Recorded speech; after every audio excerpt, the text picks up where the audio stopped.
Hello everyone, welcome back to my channel, or if you're new here, make sure to subscribe because the best within themselves now possess that. Week 1 done. Now 3 more weeks to go. Oh my god, how will I survive? I don't know. Will I even survive? That's probably not the best joke to do, but 3 more to go.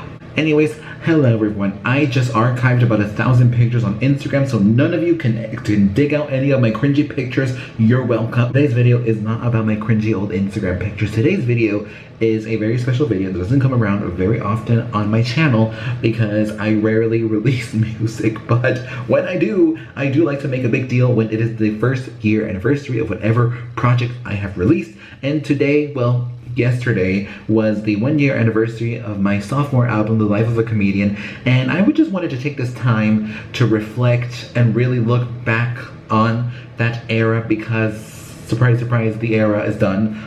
There's a big announcement at the end of this video, so stay tuned until the end of the video. But for now, I want to just reflect on it and just talk about it a little bit. So if you want to hear me be self-centered for the next 10 minutes, then keep on watching. Let me just brush my hair. I want to look presentable for you guys. Just feel like I don't look good. I mean, obviously there's been no reason for me to put on makeup for the past week, even though I should. I mean, I have like nice makeup here. Like, I mean, my beautiful Westman Atelier foundation, along with like this Pat McGrath stick, which they both look very similar. This one's a little more expensive, but like, I feel like, you know, you have nice makeup. I should probably put it on. Even though I'm not going anywhere, I should probably put it on. So, you know what? Tomorrow, you guys are getting a makeup video. Anyways, yes.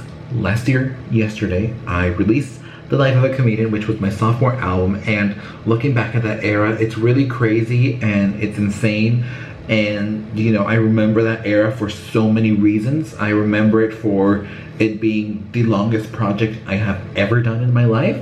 I also remember it for being the most creatively fulfilling thing I have ever done in my music career, or just in my career in general, and in my life in general. It has been the most creatively fulfilling thing I have ever done. I feel like, you know, I was able to let go of a lot of baggage that I was carrying on when I released that record, and then so on and so forth. After I released, you know, video after video after video, I released 7 music videos for that album, and I love every single music video that I released for that album. And I just think that, you know, I made some of my favorite songs on that record. As of now that I have released, I made some of my favorite songs on that record, and I think, you know, I want to be honest, I don't listen to my music. I'm not the kind of person that, you know, I will release an album and I'll just listen to my music just casually along with all the other music I have on my iPad. I rarely listen to my own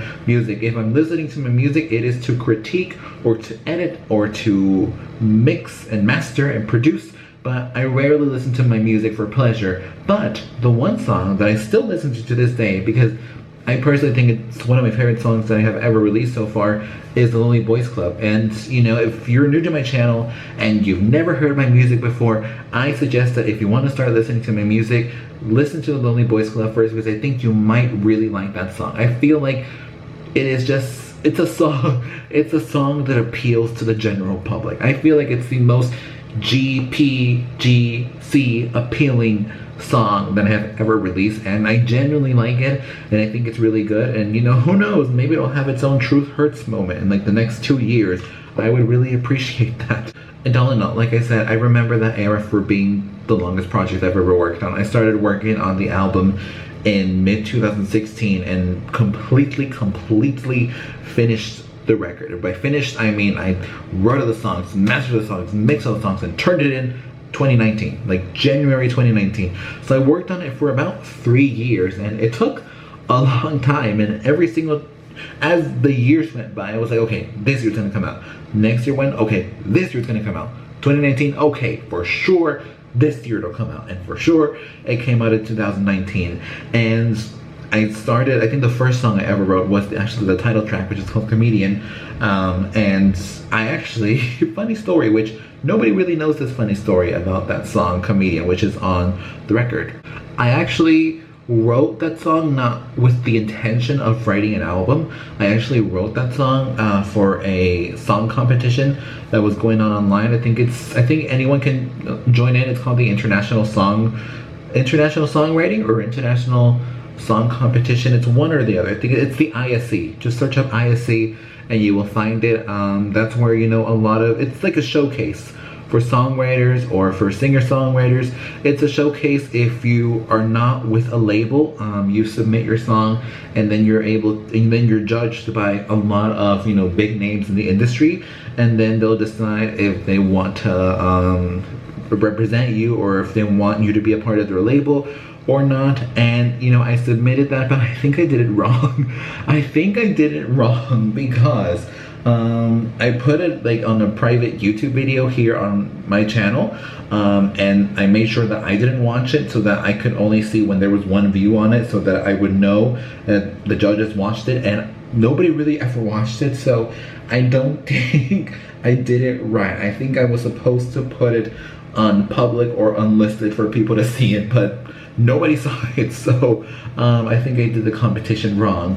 I should join in again. I think it would be really fun, but I wrote that song for the competition, and then after I wrote it, I was like, well, the life of a comedian sounds like a really nice concept, and I kept going along with it and going along with it, and as the months went by, I kept building and building and building this entire record from nothing. And, you know, as 2016 progressed, 2017, 2018, I pretty much wrote over 100 songs for this album that are still in my little vault that I call my iCloud storage. So if you hack into my iCloud, you're not gonna find nudes. You're gonna find the 100 songs that never made the light of day.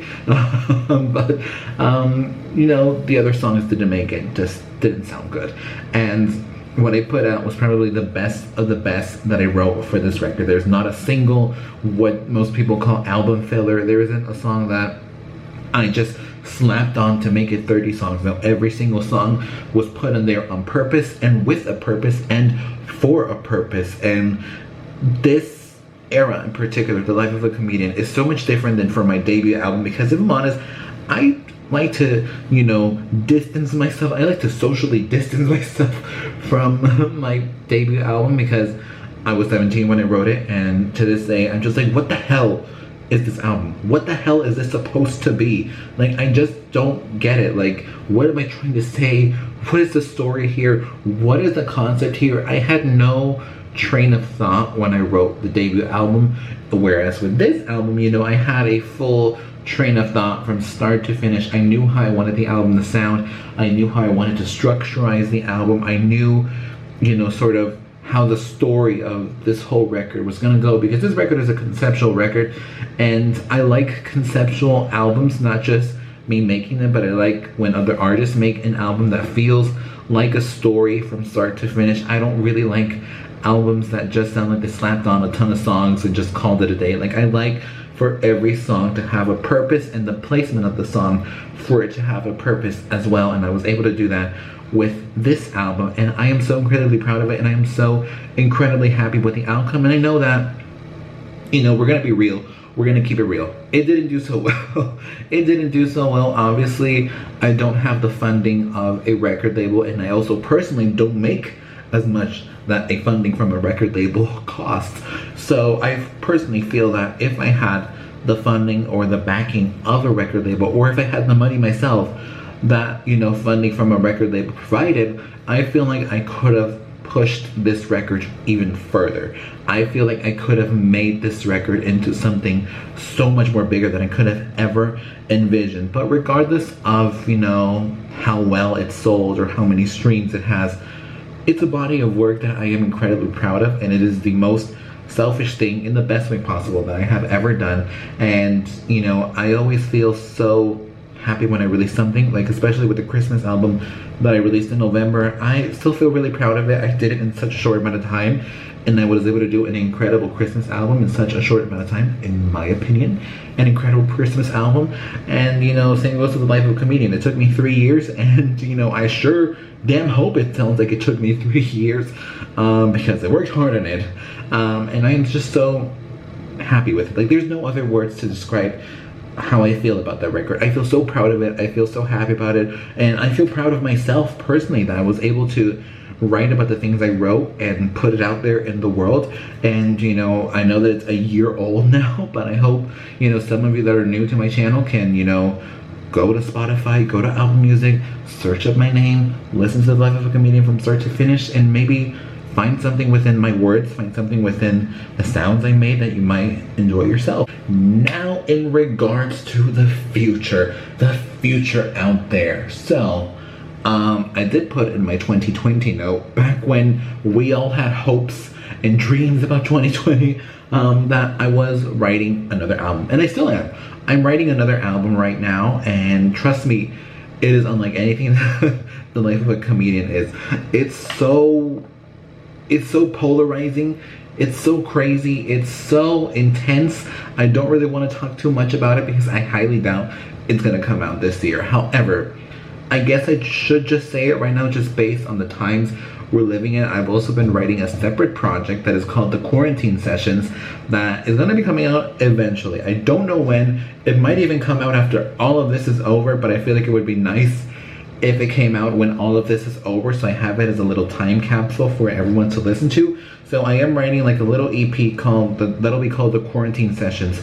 It's gonna be coming out sometime in the near future. That's all I'm gonna say, but definitely before the next record. Anyways, I hope you guys enjoyed this video, and I have an exciting announcement. So as you all know, aside from my clothing brand, I also have my merch shop, and I actually decided to discontinue a lot of the pieces that were sold on my merch shop, and I decided to revamp my merch shop and pretty much do a rebranding of the merch shop. So if you go to my merch shop right now, which is the second link in the description, you will find a ton of new pieces that are for sale, that are a little bit more affordable than my clothing brand, because I know my clothing brand is a high-end clothing brand. The quality is a little bit higher quality, and also it costs a lot more to make than for my merch shop. So if you want to support me, but you know, you don't have $50 to spend on a shirt or $80 to spend on a Oliver print sweatshirt, and you want to still support me, there is my merch shop as well, which has a ton of amazing designs that I created. I really wanted to do my very best to cater to as many people as possible with my merch shop. So if you want to support me, it is the second link in the description. So with that being said, thank you so much for just, you know, putting up with me and us having a talk and distracting ourselves a little bit. And if you enjoyed it, give it a thumbs up, comment down below if you've listened to my record, or if you haven't, are you gonna be listening to my record? Will you be supporting me? Because as of now, I don't know if I still have a day job. And subscribe, because the best could themselves help us out, and I will see you tomorrow with a makeup video. Well, maybe, I don't know. Goodbye.